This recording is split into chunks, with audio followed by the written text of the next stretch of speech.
الحمد لله الحمد لله الذي أمرنا بالاتحاد والوفاق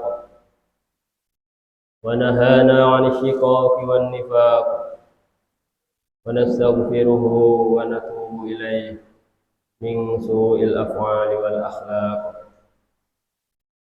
ونشهد أن لا إله إلا الله وحده لا شريك له المحسن الرحيم الخلاق ونشهد أن سيدنا ومولانا وحبيبنا وسندنا محمدا عبده ورسوله المبعوث متمما بمكارم الأخلاق اللهم صل وسلم وبارك على سيدنا محمد أفضل الخلق على الإطلاق وعلى آله وأصحابه الفائزين بنصر الأمة في الآفاق صلاة وسلاما دائمين متلازمين إلى يوم التلاق أما بعد فيا عباد الله اتقوا الله حق تقاته ولا تموتن إلا وأنتم مسلمون واعلموا أنكم قادمون إلى الله ولتنظر نفس ما قدمت لغد واتقوا الله إن الله خبير بما تعملون ولتكن منكم أمة يدعون إلى الخير ويأمرون بالمعروف وينهون عن المنكر وأولئك هم المفلحون. Hadirin jemaah salat Jumat yang dimuliakan Allah Subhanahu wa taala. Senantiasa kita bersyukur kepada Allah Subhanahu wa taala atas nikmat-nikmatnya yang telah Allah berikan kepada kita. Nikmat mulai dari kita bangun tidur hingga kita tidur kembali. Nikmat mulai dari ujung rambut kita hingga ujung kaki kita yang tidak dapat kita hitung berapa banyaknya. Maka dari sekian banyak nikmat yang Allah berikan kepada kita pada saat ini, salah satunya yaitu Allah Subhanahu wa taala masih pilih kita. Allah Subhanahu wa taala masih mudahkan kita untuk datang ke tempat yang mulia ini guna melaksanakan perintahnya, yaitu salat Jumat secara berjamaah. Maka hadirin muliakan Allah, pada hari Jumat yang mulia ini, marilah sama-sama kita meningkatkan keimanan dan ketakwaan kita kepada Allah, yakni dengan menjalankan semua perintah-perintahnya dan menjauhi semua larangan-larangannya. Karena tidak ada perkara yang lebih menguntungkan di dunia ini melebihi taat kepada Allah, dan tidak ada perkara yang merugikan di dunia ini melebihi maksiat kepada Allah Subhanahu wa taala. Hadirin jemaah salat Jumat yang dimuliakan Allah Subhanahu wa taala. Ketika awal kita ada di dunia ini, kita membutuhkan seseorang yang menjadi perantara kelahiran kita, yaitu seorang ibu. Saat itu kita juga membutuhkan seorang bidan atau dokter yang membantu mengeluarkan kita dari perut ibu-ibu kita. Dari kecil hingga dewasa, kita membutuhkan orang tua kita. Ketika kita sedang kesulitan, ketika kita memiliki hajat, maka kita juga membutuhkan tetangga dan warga sekitar kita. Ketika kita sedang memiliki problem-problem kehidupan, maka kita juga membutuhkan seorang pendengar. Bahkan hingga ajal menjemput kita, maka kita pun juga membutuhkan orang yang menguburkan jasad-jasad kita semua. Maka hadirin yang dimuliakan Allah, dari sini kita dapat memahami bahwasanya manusia ini adalah makhluk sosial yang tidak bisa hidup sendirian. Kita semua ini saling membutuhkan satu dengan yang lainnya.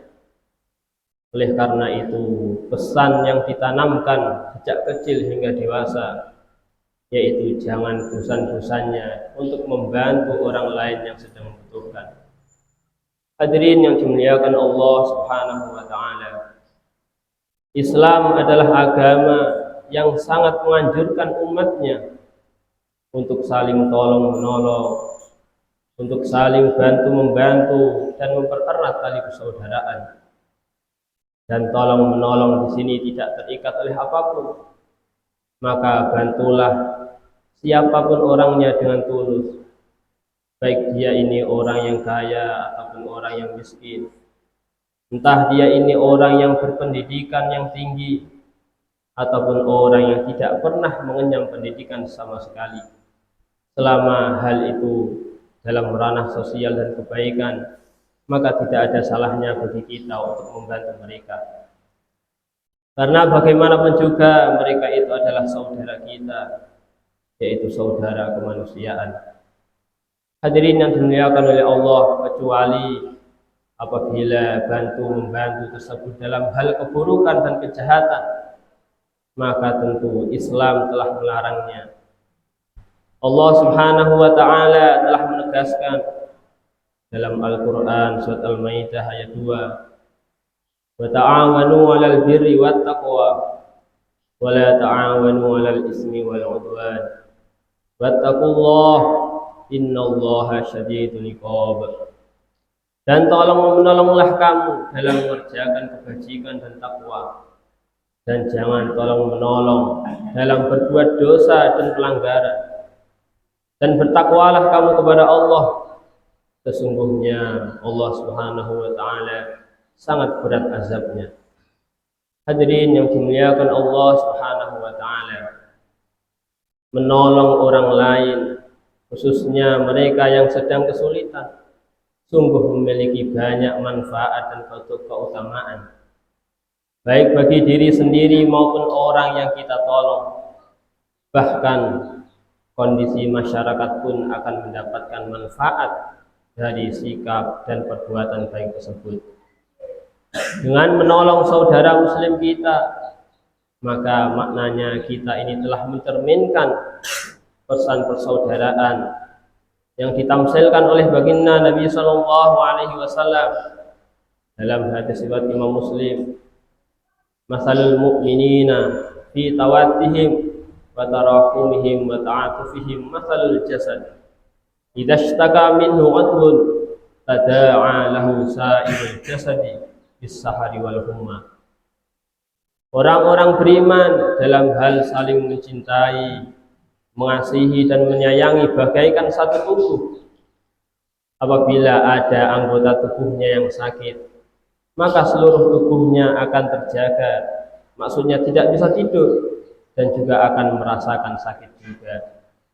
Hadirin yang dimuliakan Allah Subhanahu wa taala, dan termasuk salah satu manfaat ataupun keutamaan kita membantu saudara muslim kita, yaitu sebagaimana yang disabdakan oleh baginda Nabi sallallahu alaihi wasallam, "Man nafasa 'an mu'minin kurbatan min kurabi dunya, nafasallahu anhu kurbatan min kurabi yaumil qiyamah. Faman yassara 'ala mu'sirin yassarallahu 'alaihi fid dunya wal akhirah. Faman satara musliman satarahu Allah fid dunya wal akhirah.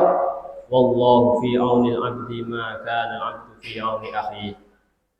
Siapa yang melapangkan satu kesusahan dari kesusahan dunia seorang muslim mukmin, maka Allah akan melapangkan baginya satu kesusahan di hari kiamat.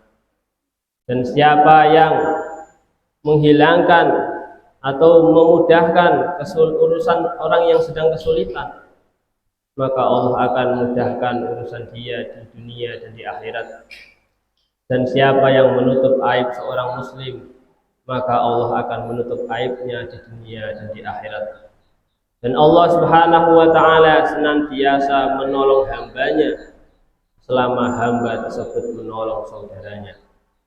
Hadirin yang dimuliakan Allah Subhanahu wa taala, dalam hadis yang lain baginda Nabi sallallahu alaihi wasallam, beliau juga memerintahkan umatnya untuk menolong orang yang dizalimi, bahkan orang yang ingin berbuat zalim.